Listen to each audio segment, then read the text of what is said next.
నేను అనుకున్నా నాగభూషణ్ గారు సమాధానం చెప్పాలి. నాగభూషణ్ గారు ఓకే, వేణుగారు ప్రశ్న నాగభూషణ్ గారు సమాధానం చెప్పండి. నాగభూషణ్ గారు సమాధానం చెప్పాలి. 14 ప్రతిపక్షంగా ఎన్డీఏ కూటమి నుంచి ఆయన ఉన్నాడు ఇప్పుడు డిబేట్ లో, ఆయన సమాధానం చెప్తాడు. నాగభూషణ్ గారు ఎస్ సార్, మీరు గ్యారెంటీ ఇస్తారా? చెప్పండి చెప్పండి. వేణుగోపాల్ అడిగిన క్వశ్చన్కి డెఫినెట్గా సార్, మేము కూటమితో మేము ఏదైతే పెట్టుకున్నామో కూటమి తరఫున 3 పార్టీలు గ్యారెంటీ ఉంటుంది. మోడీ గారి గ్యారెంటీ. మరి మీరు 2014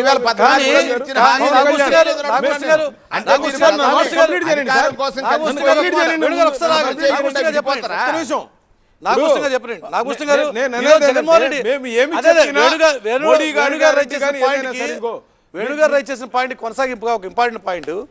నేను ఈ నవరత్నాలు అమలు చేయడానికి సగటున ఏడాదికి 70,000 కోట్ల రూపాయలు ఖర్చు అయింది. కానీ ఇప్పుడు చంద్రబాబు నాయుడు చెప్తున్నటువంటి ఈ ఏదో సూపర్ 6 అమలు చేయాలంటే దాదాపుగా 1,60,000 కోట్ల చిల్లరంతో కావాలి.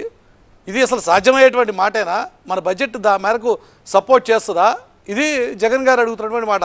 ఇది మరో మోసపూరిత కార్యక్రమం అని చెప్పి మీరేమో వారికి గ్యారంటీ అని చెప్తున్నారు.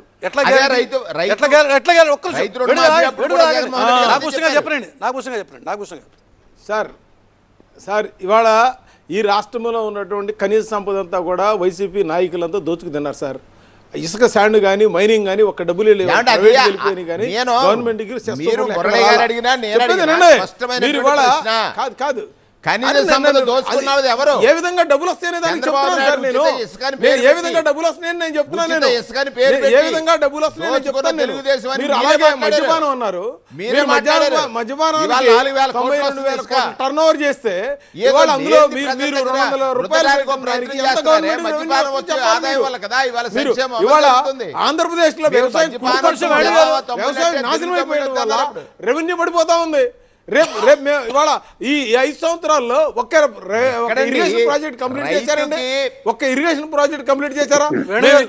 పోలవరం డబ్బులు కూడా వాడుకోకుండా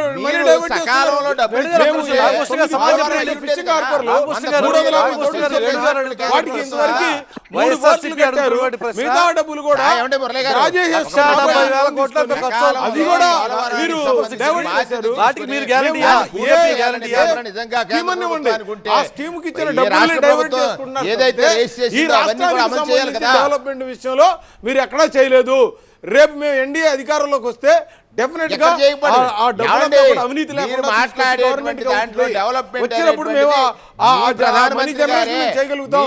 మీ వల్ల రాజధాని పుణ్యం అని రిజిస్ట్రేషన్లు ఎక్కడా రాష్ట్రం మొత్తం రిజిస్ట్రేషన్ పడిపోయింది. మొత్తం హైదరాబాద్ డెవలప్ అయింది, మద్రాసు డెవలప్ అయింది, పక్కన బెంగళూరు డెవలప్ అయింది, ఆఖరి పక్కన భువనేశ్వర్ కూడా డెవలప్ అయిందండి. మనకంటే వెనకబడ్డ ప్రాంతం.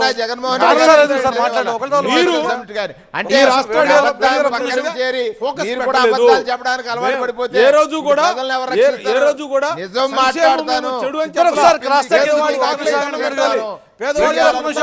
అని ఇంతకాలానికి